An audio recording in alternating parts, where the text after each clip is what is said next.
1, 2, 3, Test.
Test 1, 2, 1, 2, 3, 4, 5, 6, 7.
So, welcome everybody. My name is Andreas Ruby, and I was asked to moderate this session. I'm director of the Swiss Architecture Museum, and we have often collaborated and will often collaborate in the future with this institution here, which is the preeminent agency of planning in Basel. And this afternoon is dedicated to an exchange of experiences how to work with the contemporary city. CCP, this Cities Connection project, approached Basel to make this kind of encounter between three cities, Basel, Brussels and Barcelona. I think it was a condition that the city has to start with B, otherwise it wouldn't be eligible. And so the idea for this afternoon is that each city talks about, or the representatives of the cities talk about specific challenges that they face in their city, or let's say promising potentials that the city has. And the question is, what kind of tool or planning instrument you had to invent in order to mobilize and activate this potential? Because we all know that there's a lot of potentials that are kind of sleeping and are latent and dormant, and they are that for a reason, because you need to unearth them before. And the art of planning is to wake up dormant potentials of a city, maybe like put in a very brief phrase. So this is about the magic box of tricks that each city has to develop in order to really bring the potential of a specific spatial condition to the fore. And we will do this in three 10-minute long short presentations. Beat Eberhard, Kantonsbaumeister of Basel, will begin talking about exactly these 2 points, like specific potentials and specific instruments that were found in order to make them tangible and active in the city. So I'd like to ask Beat to the stage. Thank you, Andreas. Well, hello everyone, and welcome to Basel. I'm very happy to greet you here, to welcome you. I think this is really a great opportunity to have this exchange with Barcelona and the Brussels region. As Andreas mentioned, I will start with a quick introduction about Basel. Maybe it won't be that quick, but I'm really trying to speed up. But I would like to give you an overview of what we are here in Basel, what are the certain conditions that we deal with. On one hand, on the other side, what are we working on? We're working on a position 22 that you can see here in the exhibition, and will be followed up by the dialogue days in 2023. We're facing quite a dramatic transformation of the urban fabric in the greater Basel area, as you can see here on this slide. And obviously, one of the main questions that we deal with every day is, who are we? What is our identity, and how are we going to continue this identity?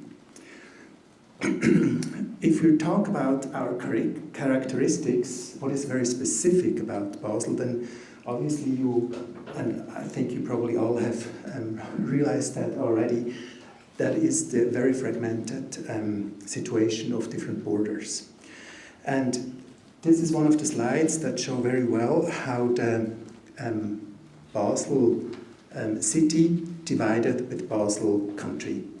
It was in 1833, because the peasants or the farmers on the countryside, they were fed up with the aristocrats of the city, because they would not grant them the liberal freedoms as in any other state in Switzerland. So they actually, a war broke out, and in 1833, those two half-states, as they are now, were separated or created.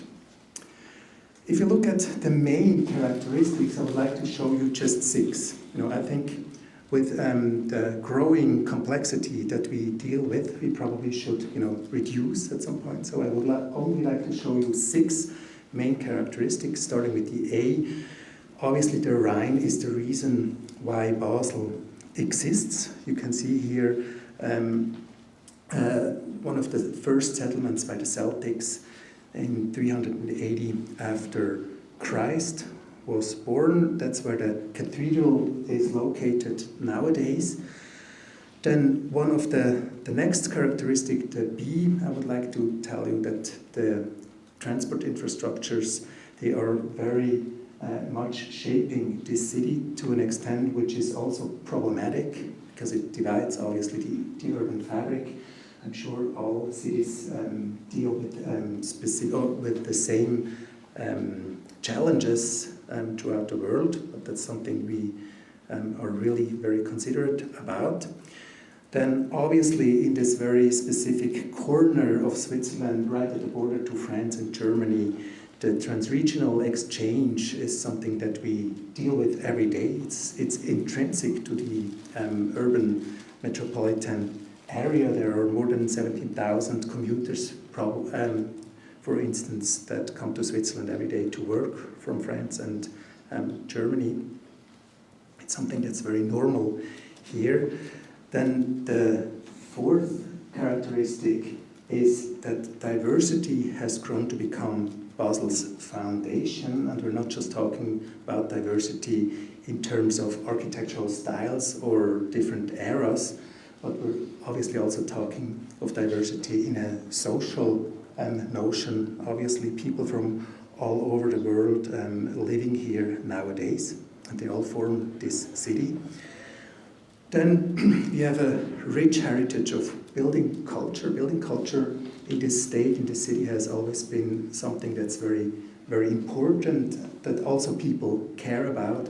Basel is supposed to be the architectural capital of Switzerland. I'm showing here the harbor, which is also some sort of a monument nowadays with very interesting buildings. And the last characteristic I would like to show you is a city that is really based on research. It always has been experimentary. The chemical plants of nowadays, the pharmaceutical industries, they go back to the 1850s. It has been here even before big theme, like during or right before the Reformation in the 16th century, when then already refugees mainly from France came to Basel and started their businesses. So we have these characteristics of the city, and on the other side, obviously, we have mega trends, that we all deal with, I think, in all over Europe or even in the world. Obviously, the population is growing. Digitalization is something that we need to talk about. Climate change is threatening here, not just flora, fauna, but also people. We can feel it very much so already. We have the problem of resources. We need to change our economy. I think we also need to make ideas or have ideas about the post-growth society, new ways of living together, of how we want to form our societies or live together. So we started this process, Basel 2050, a few years back, also then in collaboration with the SAM, the Swiss Architectural Museum, because we think it's very important to talk about the future of the city, what could be a perspective and what would be a good date actually to aim at. And we came up with 2050 because that's like the time that that we can kind of see coming up, but on the other side, it's still quite unclear. Actually, the specific trends we can't really see yet. Our process then based on obviously the characteristics, then those local global influences, megatrends that I was talking about. Then how do we change? How do we create change or shape change in order that we find the right answers to those questions that we are dealing with? And then we came up with some positions that you also can see here. and now we also talk about the intentions, that is the invitation to a dialogue that we would like to talk about these intentions or positions with the general public. So this is something that's not a dialogue that should be conducted just within the administration or just within the professionals, but with the whole of the public, of the whole trinational agglomeration. So the first position, 6, again, because I said 6 main characteristics, so 6 positions based on the characteristics. The first one is, I was talking about the Rhine. I think we need additional identities. The city is big enough nowadays that we also can find new identities, that we can strengthen them, that we can talk about them. The second position for Basel 2050 is, I was talking about the infrastructure, transport infrastructures. So we're talking about public space as a whole, and public space, that would be our position, public space belongs to everyone. The third position, which deals or is based on the transnational exchange, is we have to work together with our neighbors. It sounds very simple, but obviously in a daily basis it's everything but not simple. It's very complicated. So how do we get to a new level of cooperation in a highly divided urban metropolitan area? The fourth position deals with the culture, building culture.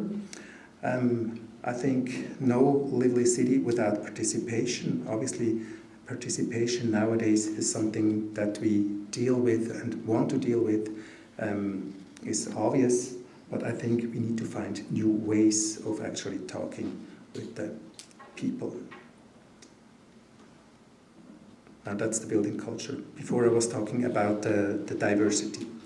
So the position E, that's now about the building in Basel, means continued building. If you talk about building culture with all the ideas or all the challenges concerning climate change, reuse and so on, I think we need to be very concerned about what we build new and what do we kind of, continue to use as buildings that we already have.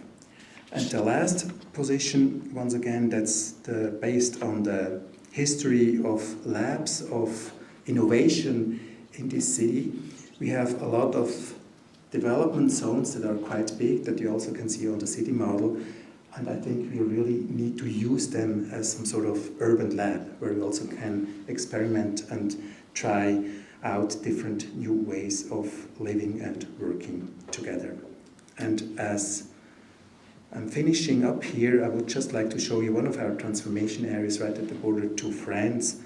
That's Volta, the former industrial area that you can see here on an aerial view a few years back. It's already changed a lot in the last years, but you can see this area and here where it's located right at the border, but obviously totally within the urban fabric.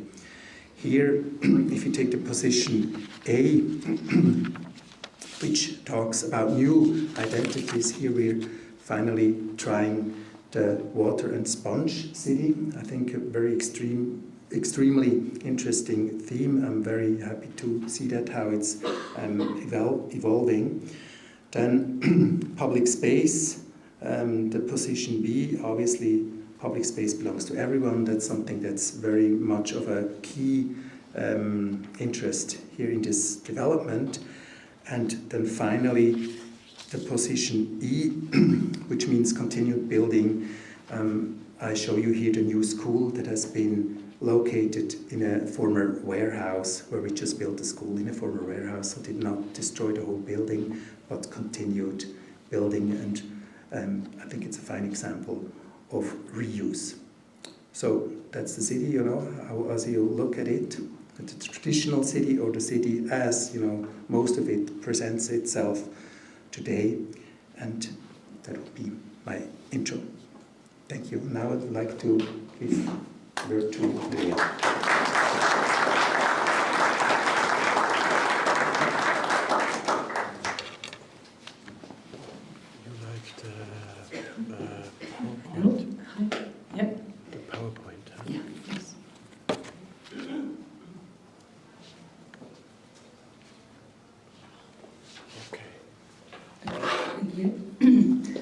Okay, good afternoon. First of all, I want to thank, of course, the organization for inviting us to share our experience from the metropolitan area in Barcelona with you, with the two cities that we are sharing this event here today.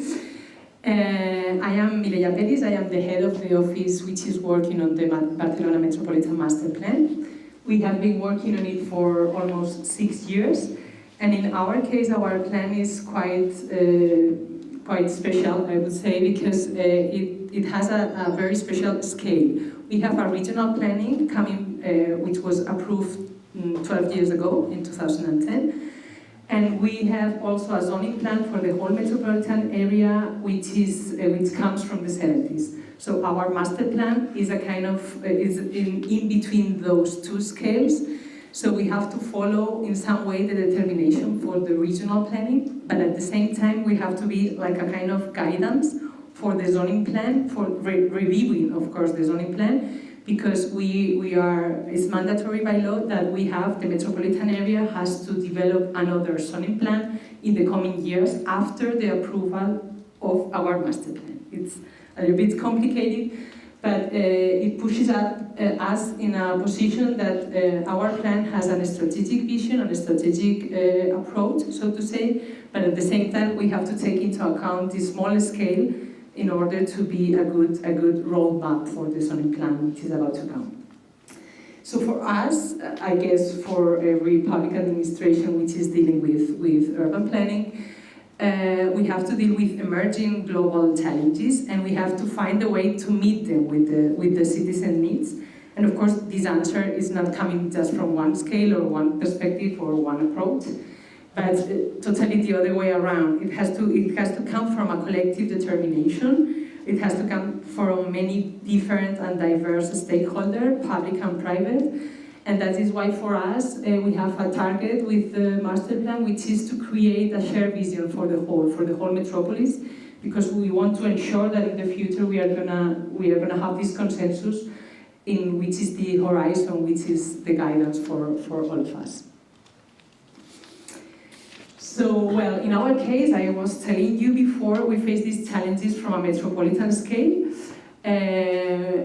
This master plan is being developed by the Metropolitan Area Institution, which is a public institution, relatively young. It was created by law in 2010, and it's competent in several different issues, such as ecology, mobility, housing, urban planning, etc. And it is also very important to mention that its council, it's not a public institution, its council is not directly elected, but it consists of local representatives coming from the different municipalities which compose the metropolitan area.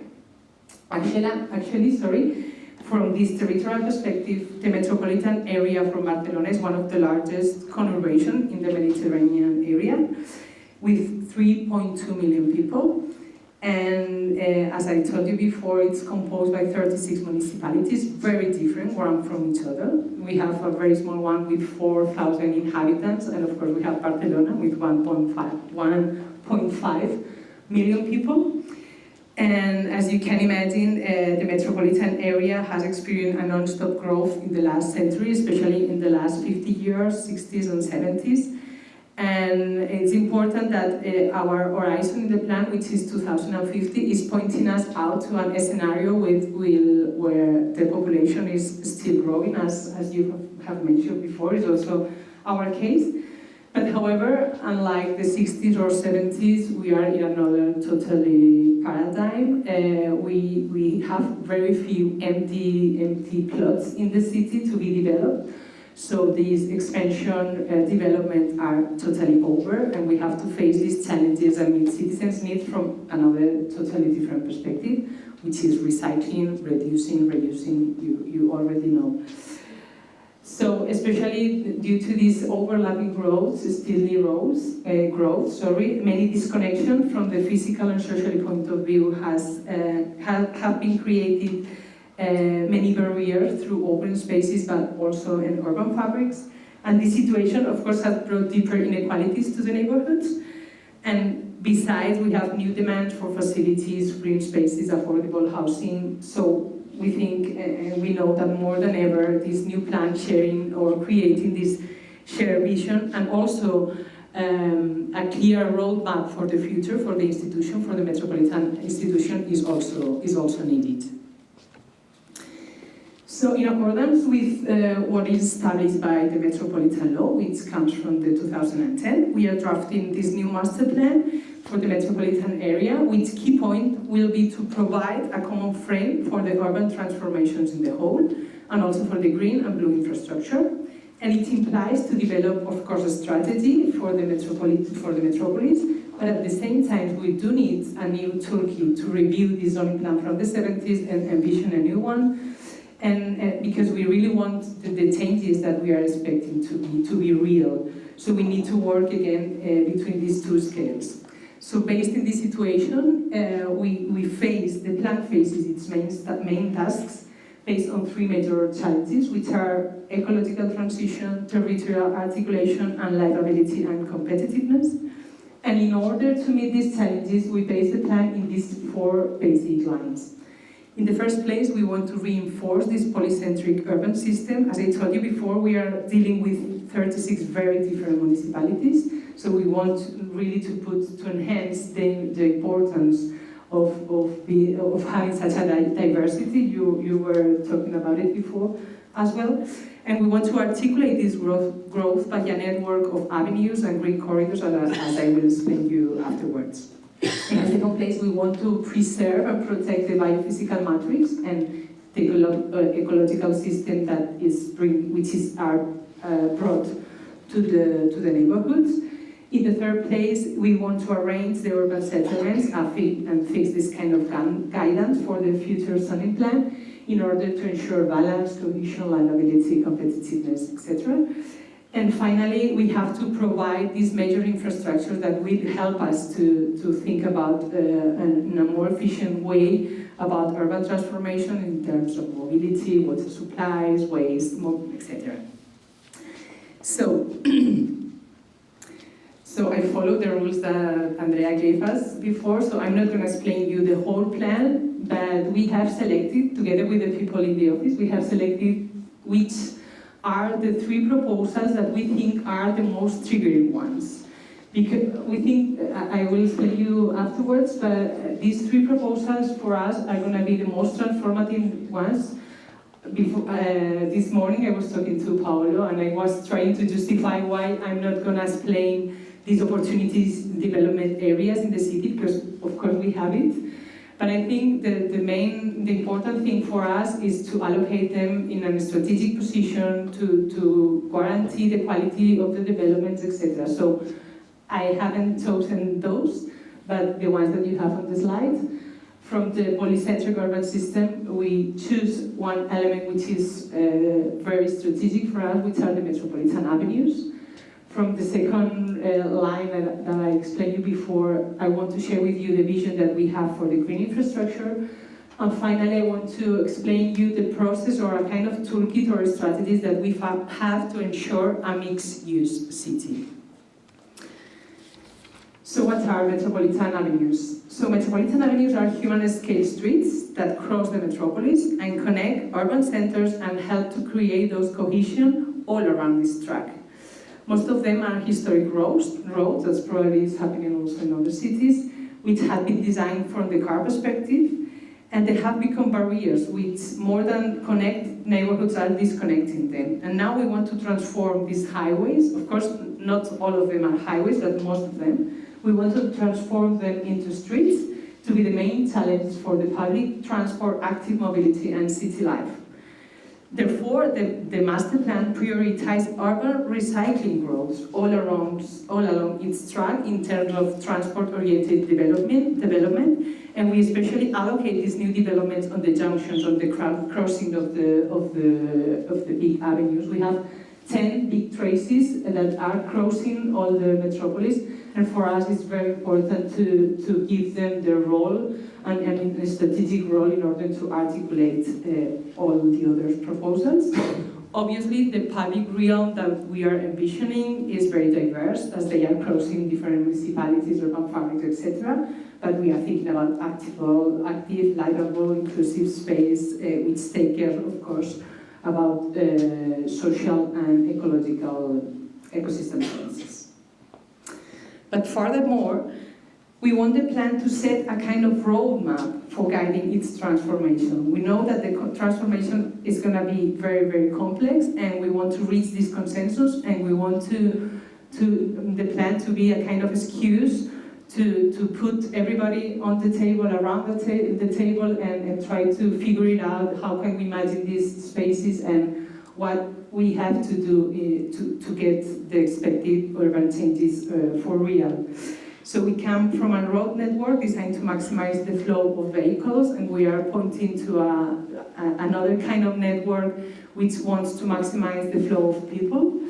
We want to prioritize, actually, we used to say the right of accessibility and not the mobility.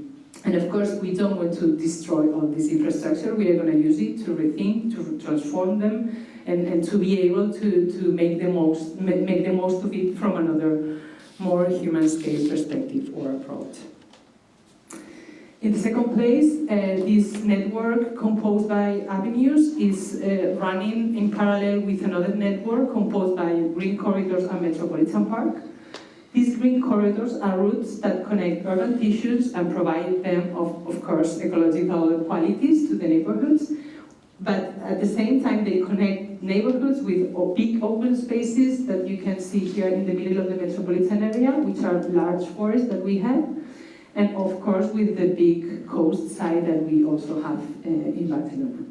In addition, these green corridors are linking metropolitan parks that play an important role for us, because as you probably know, we have a lot of small plazas all around the cities, but we lack big parks, what we call metropolitan parks. So we have to take care of these ones from the metropolitan perspective, and we have made big efforts to have them linked to these green corridors and to ensure this continuity again with the open systems and the neighborhoods. And of course, what we want to do is determine specific requirements for them. Quality requirements regarding to greenery, soil permeability, or underground prescriptions, etc. And as it happened with the metropolitan avenues, they are especially compromised from the ecological system, so they have to be a priority for the investments in the metropolitan institution. And again, we want the plan to be a kind of roadmap for knowing how to prioritize the implementation of these changes. We come from a planning system which is about preserving and protecting open spaces successfully, I would say. But now we are thinking, and of course it's determined by law, in our case in Spain, that we have to have a specific standard, a specific quantity and amount of open spaces per person or per square meters of residential tissues, but we want to go beyond this quantitative standard to a qualitative one. So we want to use and we want to make it real by these green corridors and by the implementation of this green infrastructure, which is going to bring this quality to the urban fabrics.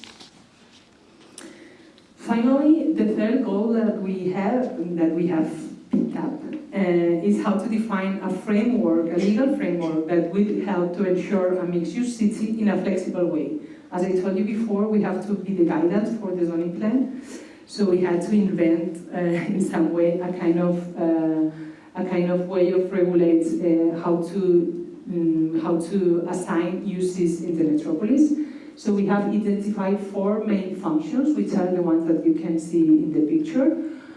Every one of these 4 functions are mixed by definition, so we are thinking about an ideal mixture for each one of them, use mixture, of course. And the master plan assigns each one of these functions to every neighborhood in the area. So in some way, these metropolitan patterns determines a more open and flexible frame by setting just the boundaries for regulation. I mean, we are not fixing in detail plot by plot which are the activities allowed or which are the uses allowed, But we are just saying which have to be prohibited, which have to be protected, and which have to be guaranteed. The rest, maybe in the coming years, there are going to be activities that we cannot even imagine right now. And again, we come from a blueprint planning system that used to point out and to define in a very fine detail urban projects. And you know that we have a big culture about these urban projects in Barcelona. But instead of imagining this final image, which is going to take place in the coming years when the proposal of the plan will be displayed, what we want to envision is a process and frame this process in terms of quality. We are very aware and we know that the future is very uncertain, so we want to establish in this sense the minimum restrictions, but the ones that we think are the most important ones. So, in conclusion, we are totally aware that our master plan is mainly a strategic instrument, so the proposal are mid and long term. And this is why it's so important for us to work on a multi-scalar level and to also to work on governance. Avenues have this territorial logic, but at the same time they are helping to meet different neighborhoods or to strengthen the communities. So do green corridors, and we've tried to work in the same way with the functions. So now we are anticipating the first political approval, which is coming by the end of the year. So now we are more convinced than ever that we really need this master plan, and we really need to create this holistic vision as much shared with as many stakeholders as possible. So thank you for your attention.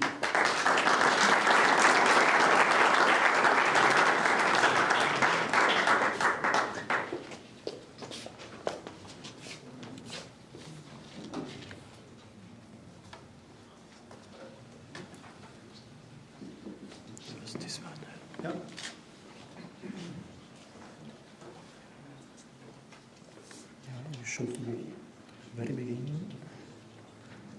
Yeah.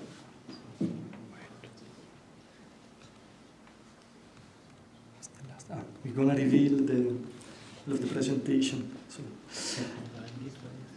Here. No. Yeah. Okay. It's here. Thank you. I would like to thank everybody to be here and to present the city for where I'm working. I'm Paolo Duaro, I'm an urban and architect that is working for Charleroi Burmeister Service, and I represent also the city of Charleroi. I joined the team in 2018, but the service started to be activated by the city in 2014. And the ambition was to have a clear vision of the city in the long term, and also to harmonize between the different partners and administration and actors that compose the life and the urbanization of Charleroi. Today I'm gonna introduce a double speed strategy that we proposed and we did as at the beginning of our mission in 2014 in order to solve some crisis issues that the city was afflicted since the 70s. I'm gonna, as was introduced before, is a fragmented territory that was never designed for its inhabitants. Here is a picture that describes the fortress that was settled in the 7th century by the French, and the city was divided into by its morphology. And today is the city center, is the downtown of Charleroi. During the time, Charleroi attracted a lot of migrants, a lot of people, in order to work for the coal mine. And this map of the 1911 show how the factory settled and defined a new urbanization. All of the people that were coming here to work in Charleroi, they were settled all around all of these small factories. The small factories, or the big factories, grow up thanks to the coal mining resources. Then beside there was this factory was glass production and siderurgical production. But this reality of attraction and so on get the peak during the 50s, which Charleroi was one of the richest city in Wallonia. But when we finished the resource of the coal mine, the city fall down in a complete crisis. We get a lot of unemployment, a lot of abandoned brownfield, and so on. And what we had is a territory, is a tissue that is a complete urban sprawl. So we have a lot of small centralities, all the centralities, historical, that compose the city and are there that defining a territory that we have to work with. Also, what happens that this image of the city label us the ugliest city in the world. So we had a lot of newspaper from Flemish region that define us the ugliest city in the Europe, in the world. But this was something that the investor, for example, or people that were interested to invest for a new settlement or put a new economy in the city, keep them away from Charleroi. And this gives us also a kind of identity that we have to work with. Just to give you some data, we are in the 1966, the peak, we were like a city like the Charleroi, not the metropolis. The metropolis is around 600,000 inhabitants. Here we are, at the beginning, we were like 240,000 inhabitants. And we get a loss of 40,000 inhabitants till today. But what happens if you look at the diagram? This is inside the city of Charleroi. The city center has a vacancy of minus 60%. So half of the people, more than half of the people, get away from the region, from Charleroi, and they just get in the periphery of Charleroi, because the city center was so dense, and the life all around was green, better, and also the car use helped the people to don't use public transportation and go in the outskirts of the city. So, with all of these elements, we have to make a choice of urbanization, a strategy between space and time. We have a mission also from the pressure from the city and the region that in order to achieve some master plan, long-term master plan, short-term master plan is like 5 years for a short term, 30 years for a long-term master plan. You have to depollute some zone and so on. We have to make a strategy that we have to show that the image is changing, and also that the people should to stay here in Charleroi. And for example, there is a lot of young people that they are moving in Basel, in the other region, because there is no opportunity, there is no investor that are coming and working with the city of Charleroi. So the first things that we did is work with the identity. We started to make a new graphic identity and a charter in order to make a kind of unity of Charleroi. We have a kind of, we had a fragmented territory that has its own languages, and this permitted to re-centralize everything, to rebuild a kind of heart of Charleroi.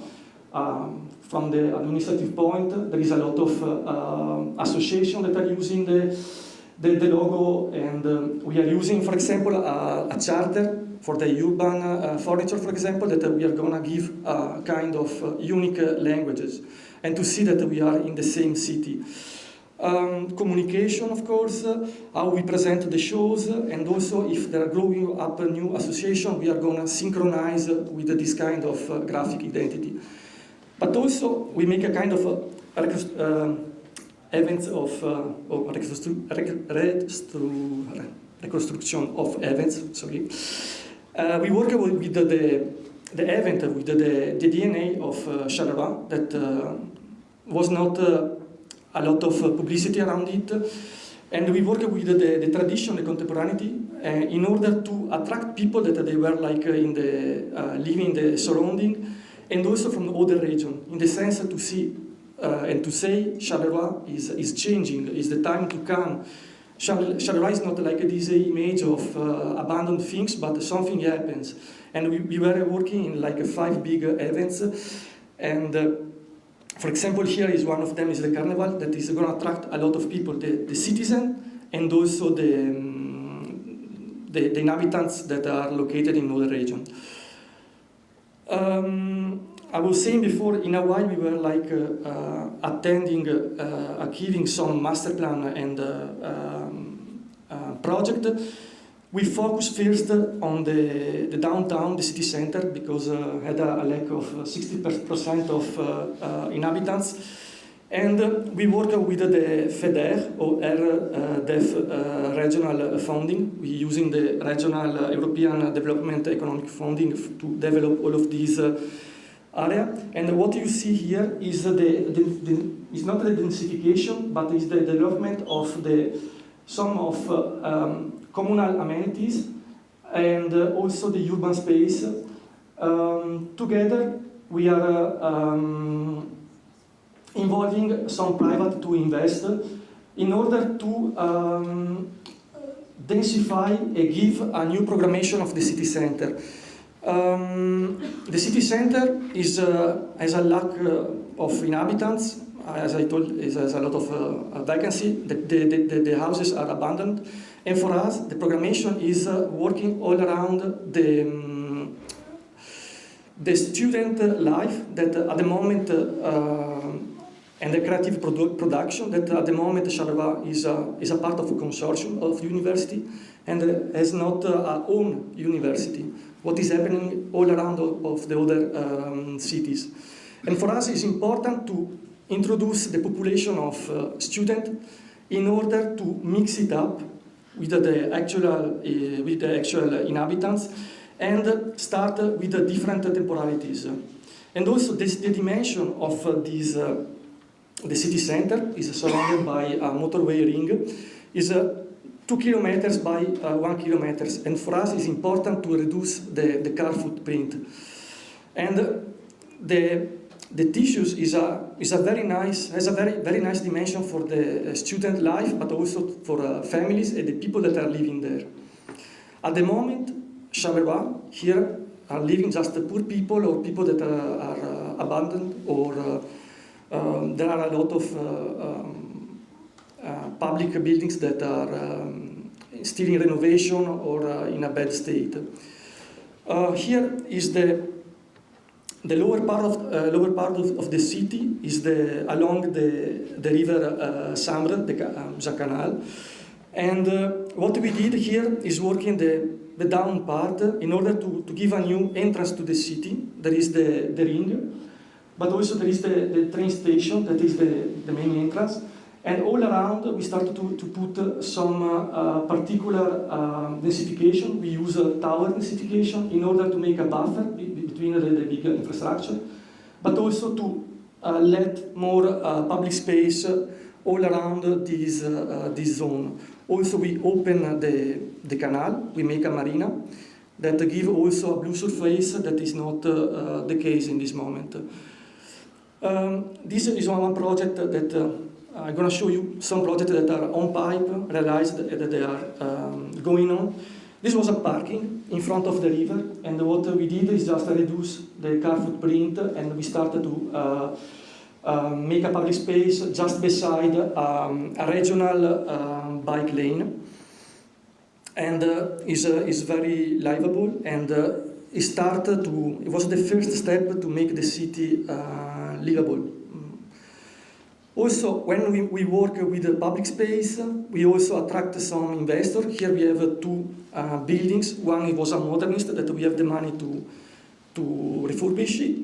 And also we have this former bank, the Belgian former bank, that now is a creative center, is a theater, and hosts digital offices. Here as well, this was with the happening of a shopping mall. We have the money to pay a public space, a square, and also the opportunity to make underneath a car parking. And this is one of the biggest square in Charleroi, and is used also for the events. Another place at the very beginning that we make, here you see an animation that is going on in this place, is the summer happening. So we are involved with the people to make some event during the summertime and make some participation. Here is the building in front, is the Media Centre, is the Belgian channel headquarters that is situated here. We work with, just to say that we work every time with public space, and we promote with acupunctural intervention with amenities. This is the model of the train station. Also, we did a nice operation. We just break the wall in front of the canal, and we changed our way how the canal was used. It was an infrastructural canal, just to move material from one productive zone to another one, and was very important because when we get in Charleroi, we start to reveal its nature. Is a river, and is also a part of the DNA of Charleroi. Here is the work that are going on today, in these days, and we are redefining everything. This is a part of it. We are gonna work in the mobility as well. We gonna use this main entrance as one of the most important hub.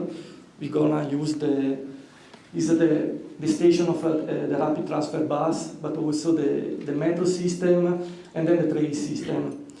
Then this is the district creative. This was in the old fortress. We are using, this is the second European funding that we are using, and we are giving them, we are realizing. And we were working, as you said before, in a kind of green avenue, and to give more quality on the life, but also transportation, and we reduce here the footprint of the car. And some car parking were transformed in market square. That was not the case for Charleroi. Square is a car parking in Charleroi. Here is just the images that of the public space that we are doing today, but we make some plantation to have more biodiversity, to define a kind of quality, special quality. We introduced water, that was not the case before. We reduced the footcar print, we put bike lane, and as you can see, the working are taking space. Here was an old exposition hall that also the architects are doing a great job with this. Is also inside the programmation of a creative district, and it's quite amazing how they were able to work with the 30% of the budget to make this project, and then they just removed the part that were not necessary, and this is going to be reused as it was used before as an exposition and a multifunctional space, and also a conference hall. Here as well, the campus, as I told you before, Charleroi had no university, or has some building used as university, but we are developing new buildings to make a real campus for students. And as you can see, they are going on, and we are developing, and we are following the project. Here is the Society of Public Dwellings. Is following the typology of tower, because it's just beside the ring, and is the headquarters of the society, but also is giving the possibility to have offices and also dwellings. And we are using different size, but also we have a mixity of programmation. what is going on here is what we are doing today. We are applying for the third European funding to get money in order to develop this part. This part is one of the last parts that complete the development of the city center inside the ring. And as you see from this building that was an old hospital that is going to transform in a university use or learning center, we're going to start to open our access, green access, to the other center that defined the city of Charleroi. This is our intensification scheme that we drew at the very beginning. The project that I show you are completing the central part, but with the third funding plan of European development, we are going to start to connect the other old historical center in order to densify them. This scheme of intensification is showing us what? Is showing us that our aim is, our effort is to use the public transportation in order to densify. This means that during the future, all of the densification of around the public space, but also what we saw before, is going to happen also in this point of this red star. As you see, there is also a green pattern with some hill. There are the slag heaps, there are the terri in French, and they are like a deposit of coal that is a part of our territory. But we are working in one side of densification, but also is to characterize or stress or making better the connection with this green field that is an opportunity that is there. Also like something that I'm finishing. That is a huge mesh that is connecting a dimension that we are working together, as is the dimension of a metropole, that Charleroi is in the up, that thanks to this collaboration between municipalities, we can coordinate different big-scale assets, transportation, and also tourism, and also inhabitants, dwellings, and work opportunities. And yeah, I finish, and this was supposed to thank you.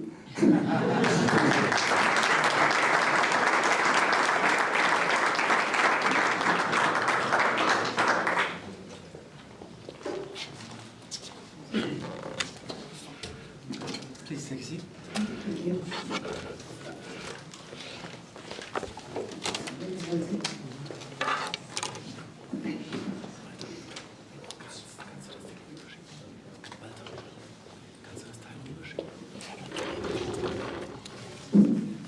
All right, thanks. I was wondering to ask you, each of you, what you discovered in the presentations of your colleagues that made you most curious or envious to have it for yourself.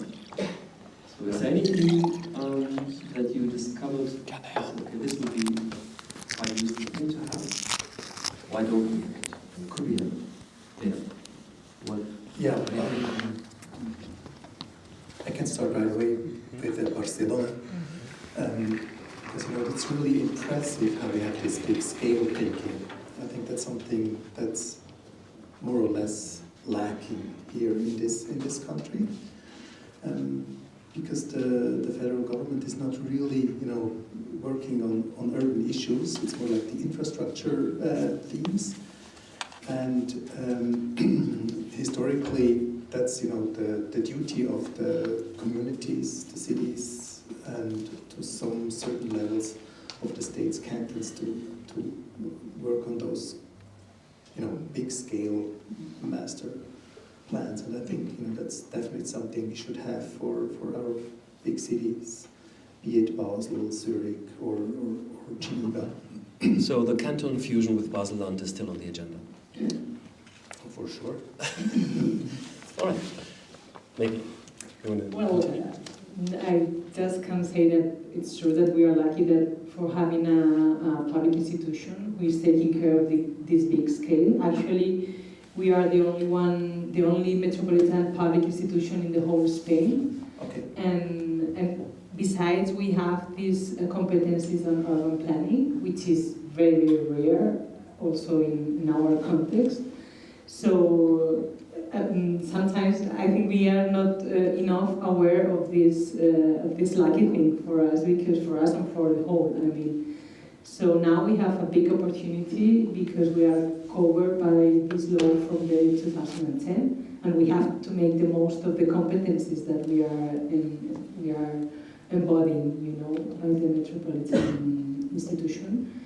And yeah, I think it's very, very essential to have this holistic vision and this, because when you deal with small municipalities, it's very difficult to get an agreement, to meet this agreement with the different stakeholders, and you have to do as many efforts as you can in order to have this shared vision, and that's why we wanted to reinforce the importance of these network avenues, green corridors, and not just the big developments. So yeah, I agree that it's crucial to have it.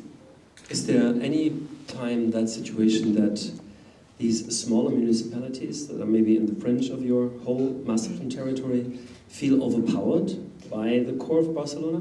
Is there fear of losing identity? Yeah, of course, and actually it's a big challenge to create and to design the proposals taking into account every perspective, because of course Barcelona has a lot of power, and it depends on how we put these proposals on the map. It can have a meaning for the municipalities all around, especially regarding to uses and housing units, and where we should allocate this growing population that is coming to the metropolitan area, who is taking care of the allocation of the strategic allocation of this growing, because Barcelona, of course, has a big impact on economical activities, and affordable housing is really a problem, not just in the city, also in the metropolitan. And it's important to mention that the region plays an important role as well, because of course the boundaries of the metropolitan area are a political thing, I would say. And for us it has been very important also to take into account this regional metropolitan vision, and especially we are working very close with the urban planners in Barcelona, because we want really to be an opportunity for all of we, not just for the whole metropolitan, but it has to be a win-win. So it's not that easy. It's true. Maybe Paolo, you can speak about, because Charleroi is also in a country that is relatively compact, and then there's close proximity to other cities as well. Yeah. Do you think it's possible that people develop an understanding of identity that is not like focused on like the traditional idea of place, but really to the idea of a metropolitan territory? Or is this just an abstract notion that only exists in the minds of planners? I'm just asking because in Basel we have the same condition. We have the city of Basel that has 200 inhabitants, while Basel is part of a metropolitan area that has actually 800,000 inhabitants. And it makes actually no sense to look at Basel only in itself. You always have to see it in its kind of larger context. But it's very, very hard for people to kind of identify with the whole and say, this is actually my city or my metropolitan area. Will we come to this, or how can one foster such identification processes? I think is during the history when the immigration started to going on in the catchment area of Charleroi, everybody was thinking that they are living all around Charleroi. Charleroi was a kind of center that was not taken in consideration. That we have all of these settlement, that the people has his own place to work, but there was this kind of way of life that was just there, was different than other part of, for example, Basel or Flemish region. People were like coming from Vlaanderen and getting there to work. But there is also a question that is going on there, that Charleroi, also people that are living just in this metropolitan catchment area, they feel like Carolo, people are, the name of the people that are from Charleroi, they did the studies there, maybe they moved just outside from the city, but they feel like Charleroi. For us, it's important to preserve this identity, to have some sensitivity, in order to reveal something and put the people together in a specific moment. Also, the events or the fact that a territory is very different. Charleroi was a compact zone compared to the other, but it's still a sprawl, urban sprawl. But all of these parts that compose the metropole, and then the region, and then Belgium, they're just composing just it's a kind of interscalar system that are defining a way to be there. Our service, we are not just architects, we started working with the artists. Half were like architects and half were artists of graphic design. In order to start to develop a kind of identity, feel the way to say the things, how to organize some festival, but also how to take the heart of the people, and the way how do we preserve buildings that are ugly, brutalist, like the ring that is defining is something crazy that happened in the city, putting a motorway in the middle of a city center, but it's something that is inside the DNA of the inhabitants. The region is investing, and also the people feel it as a part of them.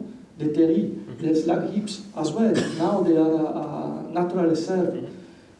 It's something that we need to promote, preserve, and don't be shy of our origin. That was a place to work. Miriam, I would like to continue the little game that we started with Beat. Yeah. So what did you like most in the presentations of your colleagues, or what would you find most enticing to kind of implement in your own working? Yeah, I mean, I can see that both of my colleagues are presenting projects which are under execution, undergoing right now. And I really like the way you follow up the main goals. You have illustrated the main goals that you had with the project that you are doing. And it's something that will be very important for us too, because we want to review the plan periodically. And I was thinking that a good way to review and to evaluate in some way if the proposals that we are developing right now are meeting the goals or the targets that we put in the first place. So it's very useful, I think, to remind periodically which are your main, the title or the basis of the plan, in order to review as a kind of indicators. And as I was looking at your presentation, I was imagining myself looking in 20 years, maybe I wish most of the proposals that we are thinking right now could be implemented, it could be displayed. And I think it's a very interesting, you are at a very interesting point right now, because also many things are happening, you have many ideas, you have many projects, and I think it's good when it concentrates this, sometimes it's just casualty, it's not, it cannot be planned, but it's very nice to see that at one point you can be envisioning, I don't know, the brand for the city, at the same time developing new exciting projects, and you follow up these projects and sum up much more and more projects. So I think it's a very nice. I found it also very intriguing, right, because I think you're really on a state that's very interesting, and it seems to me almost all kind of different case studies. Yeah. They're all exemplary. How do I say it? No, exemplary. Exemplary, Yeah. exactly, exemplary. And I'm really wondering how this is coming to a big picture in the end. Yeah. Really growing a new identity, because now at the moment I see all these kind of case studies popping up, and I don't really have the whole picture yet, but I think it's really a crucial and extremely interesting moment that you're experiencing in Charleroi at the moment. Yeah, it's true. It's a chaos because everything is coming now. Everybody also is coming to invest, and but also what I see from your presentation, that we have to do not a step back, but a different step in a certain point to reach everything and start to picture what we have done in order to fix some long term. I don't gonna say that what we are doing is not a long term, but we are in a case of emergency. But we need to get more in a bigger scale, but also we need to fix with some file and defining what we have done, what is missed, what we should to implement, what we should to modify if the people are really there, if they think that the action that we did are good or not, some analysis, some kind of litmus paper just to test the territory if it's good or not. So I think we need to get in a big scale, and I think already started. So we saw this diagram at the end, was at the very beginning of densification, but now there are a team of architects that are defining a legal master plan, a kind of master plan that are fixing our principle, our lines in order to make it stable. And also the question of so there is one that is in the scale of Charleroi, but also in the scale of the metropole. There is the development, like a master plan for the metropolis development, that is going to coordinate some element, like more in a big scale, less detailed. And as I didn't have the time before, but we need, for example, mobility, some environmental issues, we need to solve in a big scale, and the Charleroi cannot solve itself. So we need interscalar action. And, but what importance has the master plan in your approach? Because it felt like almost opposite, your approach and your approach. You started really with the master plan and you tried to make it as big as possible to implement as many forces as possible and coordinate them. And then, so that would be some sort of deductive urbanism. You establish some kind of method that works for the overall, and then you scale down and become more specific. Whereas you showed a lot of incremental interventions, that's more an inductive urbanism. So you start with the specific, and eventually, perhaps, or probably, this will amount to a larger change of the entire system. So is the master plan then, for that type of approach, actually a helpful method? Or is this more kind of 20th century? I think it's a kind of way how we, in Belgium, we do master plan. To do a master plan is a paper to put actors together, to invest in a zone, and to pay some infrastructure, for example, a bike lane or an implement of a railway station. But it's also a way how I need to do something here, but you are an actor that maybe you are interested to activate something in 20 years, or maybe we need to do something now, but the pollution of a siderurgical zone take 30, 40, or never. We need to define something, because how the process, the story, teach us how the urbanization in the past went in Charleroi was coming like falling in like a settlement here because it was an industrial plot. Then another things were coming, the train were connecting. So what we do is like following a kind of traditional way how to do urbanism, but also at a certain point we need to fix a master plan. The master plan is not a mandatory. It's not a blueprint, we have this and that, but the sense that she did what they are doing in Barcelona, the master plan, they are doing from a big scale and then reducing the scale to get more precise. And to activate something in Charleroi, to solve the problem, we cannot wait 20 years to finish a master plan. Maybe the things are changing. And give to the answer in a immediate, in a short term. Our way to do master plan was to give this kind of answer, but for sure, we need to do a master plan at this scale, should to be more regional, and Charleroi, or the metropolitan area, is going to be is gonna reach a big scale and define some elements that are not so precise as now. Maria, what do you think about this way of working? Yeah. Can you imagine to do it? Yeah, because I have to say that we work also with many like pilot projects or test projects, because we really want to know how far we should go in detail with the proposals. And sometimes we go too far, sometimes we don't get enough far, so to say, and it's very difficult to find these points. But it's also crucial, it's very important to know which are the consequences from this metropolitan perspective. So I would say both are needed. I mean, we need this master plan for the whole, but the most important thing is to know how it works on a small scale, on a human scale, where you can perceive changes and when you can be really aware of if the changes that you are proposing really have an impact. So for me, the happy path, so to say, would be a combination of both at the same time, because it's a kind of balance. Sometimes we lack also these small-scale projects to test our proposals.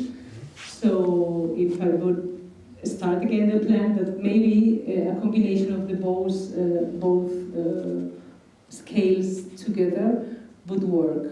I'm not sure if in every proposal, but on most of them.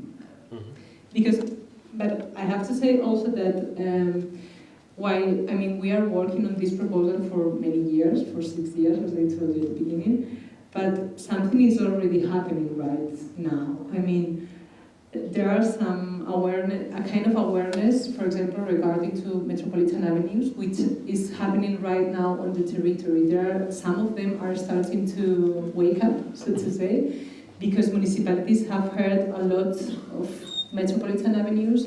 They are not implemented right now, but when they want to make some changes there, they ask us, what were the metropolitan avenues that you were talking to me regarding to the master plan?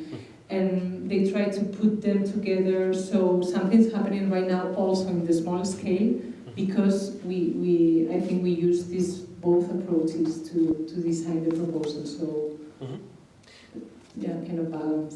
Bert, I would like to ask you, where do you position yourself between these two poles of trying to anticipate the future through a master plan and trying to provoke the future by kind of test projects like this, and testing your hypotheses that a master plan has in this kind of small scale? Because I remember when we did the Basel 2050 project in the museum 2 years ago, roughly. What we figured out in many of the discussions was that maybe the most important and crucial capacity of cities today is resilience, the capacity to react to developments that you cannot plan for. So how, what are the planning kind of instruments to allow for that type of conceptual gymnastics of planning a city? I think it's actually the both, you need both. I think a master plan is very seducing because it gives you this picture, you kind of have the feeling, oh, everything is under control because now you just lay out these green arteries and then, the happy life will start again, where infrastructure now filled with loud cars and stinky cars will just, somehow disappear. But at the same time, I think, it's seducing, but we also need this bigger vision in order to understand, what are the mechanisms and what are the different forces that kind of, form our cities. So we're trying to work on this perspective, and at the same time we what we call Tiefenbohrungen in German. So that's like, Drilling deep. Yes, drilling at some point, as you mentioned, a test project, and really take a closer look what is actually happening there. What is going to happen on Liesbüchel, one of our transformations areas, the slide that I showed with the sponge city. This for the first time we're trying really to implement this idea. So obviously you need to do that on a specific project that is completely thought through, in order then to go back again out to the larger scale and understand or figure out what could it mean now for the larger picture. I'd love to talk with you about the relationship between planning and politics and urban governance, because we see that some of the most exciting urban developments in the past have been actually triggered on the level of the mayor, so that a mayor of a city actually really enforced changes, and obviously could empower planning with a lot of authority. Let's think of the projects that Anne Hidalgo does in Paris, with the entire kind of cycle friendliness of the city now, and kind of reducing the space of the car. Let's think of the projects that you do in Barcelona with the super blocks, where you create entire pedestrianized areas, also on space that was hitherto allocated only to cars. Do you get envious when you see that? Or do you wish sometimes for a more stronger backing from politics to implement some of the changes that you, from the perspective of a planner, would find necessary to do? Yes, for sure. What exactly is on your wish list? But you also have to understand the Swiss system. It's just not the way it works, because we debate on everything, and obviously there's a president of the state, but you will not just close down streets and say now they're pedestrian friendly, cycling friendly, as Anne Hidalgo can do in Paris. Obviously, once again, both systems have their pros and cons, but in times like this, where we really face a crisis that I think is crucial, that that we come up with solutions quite quickly, I cannot get impatient, because it just the process takes very long. We have like clear guidance now, or clear idea, not a guidance, clear idea. For instance, by Parliament, that came up with motions concerning climate change. But instead of us now being able to really work on those, we just get jammed with just more and more petitions and motions, and we just don't see the whole picture anymore. So yeah, I would love to have some at times clear guidance in order to also prioritize and say that's now the moment that we have to go down this road or whatever. It's always the question of how to deal with complexity. Sometimes, yes, you need to reduce it, but at other times you probably should embrace it and say, let's go now. Maria, can you tell a little bit about how this worked in Barcelona, or how some of the challenges that the city faced can be maybe more efficiently attacked by a top-down strategy, really coming from the top level of mayor kind of power? I mean, we all remember the situation how Barcelona became flooded by this over-tourism, and where the city understood there were some dangerous developments. We have to counter-steer. The car suffocation was another topic, and they counter-steered as well. So how does the mechanics of change actually work in this political process? Yeah, that's why I explained at the beginning how it works, because the master plan is being developed from the metropolitan area of Barcelona, which is a public institution, but it's not directly elected. So every municipality has its mayor, and these decisions regarding to urban blocks or whatever are made by the mayor of Barcelona. But we have the competencies, we are the metropolitan institution, we have the competencies and the urban plan of the big scale.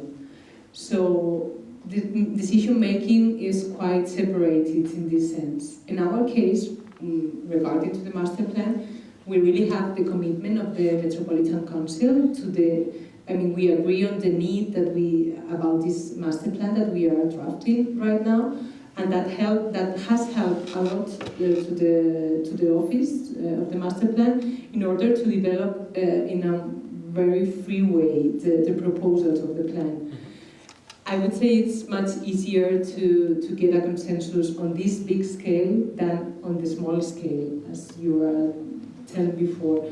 So I think we have this consensus. We reached this consensus about the big scale and the need of these avenues of this whole vision.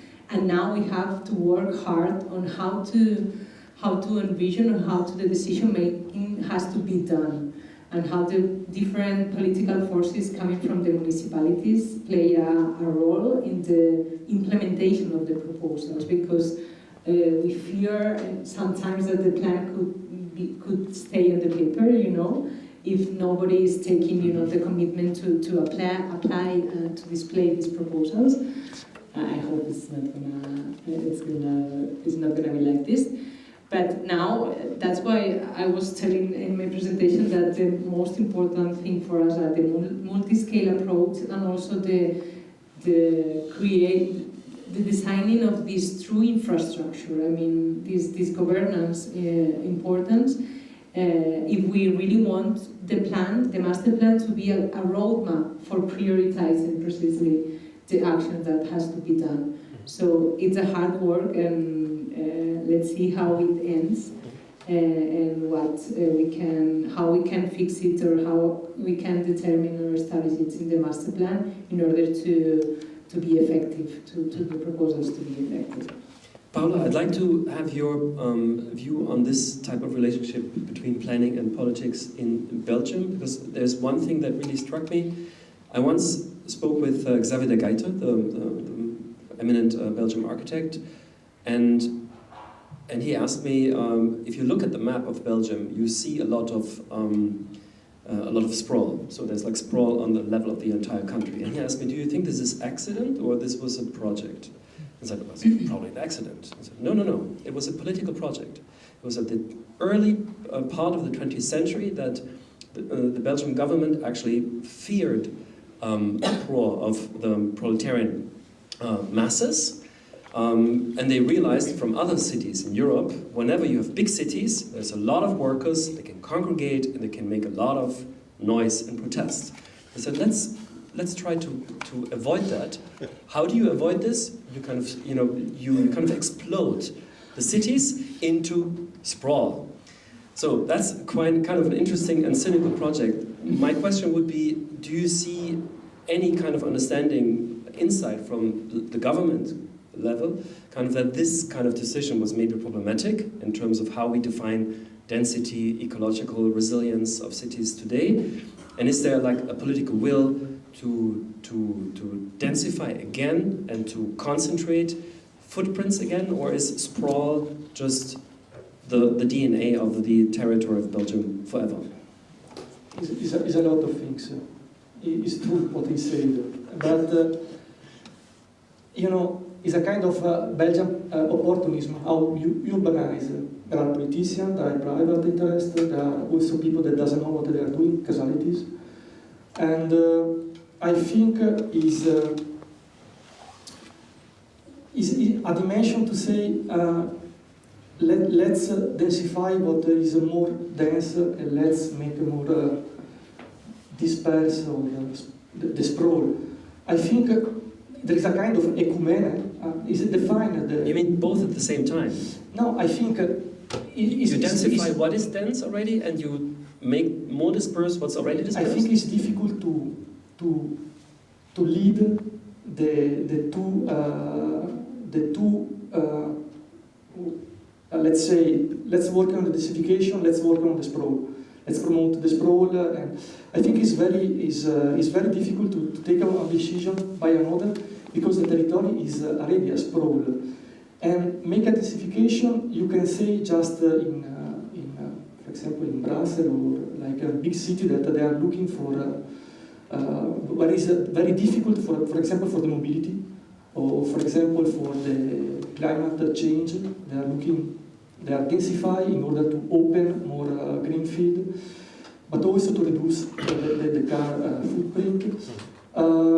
But for example, in a city as Charleroi, that has a modest densification, you have to take what there is already there. You have to work with. You have to let the fixed to not perish. For example, we have some heritage. We need to keep it, part of it, because it's important. Because also there is a choice of densification, but also there is a choice of in terms of what we have investment. We cannot do tabula rasa and just densify the things, but if we look at the future and if we want to live in a city, the city should be dense to have a maximum benefit and optimization. But Belgium is between agricultural zone and a residential zone, but in between there are also industries. I think the territory also cannot change like this. Can take some path or some road to make a more densification, but it's a long process to define a total densification. I think is like is now as a DNA is in between. I'm sure there's a reason that surrealism was invented in Belgium. It's interesting. Are there any questions from the audience? If not, I would ask Beat to give us a closing comment. In terms of connecting cities, which is the idea of this project, how do you think a city like Basel can profit from this kind of connection? How do you see it already profiting? There is an exhibition, there is... just starting with this evening, I found it extremely rewarding. It's very interesting just to see how, how different mentalities, how different planning governances, how different ways of thinking, approaching these tasks that we're all dealing with, how different methods actually can lead to different results, or maybe the same results. I'm not so sure in the end where we all end. I mean, the sprawl is a huge theme in Switzerland as well. It's like let's don't talk much more about mixed-use city, green spaces, affordable housing. Of course, we all need this. So we want to end in this kind of city. But let's talk about which are the clues, which are the specifics that you used that can be useful for the others. So for me, it's also very, very, very helpful. So there is no way, because the goal is very clear. We want cities less car, greener. We want to address the climate change, etc. The housing problem. But the interesting is, how do we get there? What are the strategies? What's the process? Yeah, sure. All right. You sure you don't have any questions? This is your last call. Okay, good. Then I think we can end this discussion here, because there's a lot of more discussion coming in these next days, and you probably have some day to go. Somebody just had a reminder to go to a certain party. So let's not spoil the rest of the program by being too long. Obviously, we cannot really kind of find like a positive wisdom at the end of this discussion, but maybe the focus on strategies how to implement change could be an interesting kind of focus to keep in mind. And sometimes I wish, with programs like these, Cities Connections program, there could be something like people do with their vacations nowadays, where two families swap apartments and live in the other apartment for some time, which I think is interesting, because if you don't go into a hotel, you're not really a tourist, you're a temporary local in another condition, and you experiment with how it would feel if you were a local in that kind of context. So I could also imagine it would be interesting if each of you could swap your chairs and be in half a year in Barcelona instead of Basel and the other way around. So maybe we have to call Projekts and Everybody's going to Barcelona. Where should I go then? So yeah, hopefully this program continues, and you can actually really learn from each other, because it seems to be worthwhile.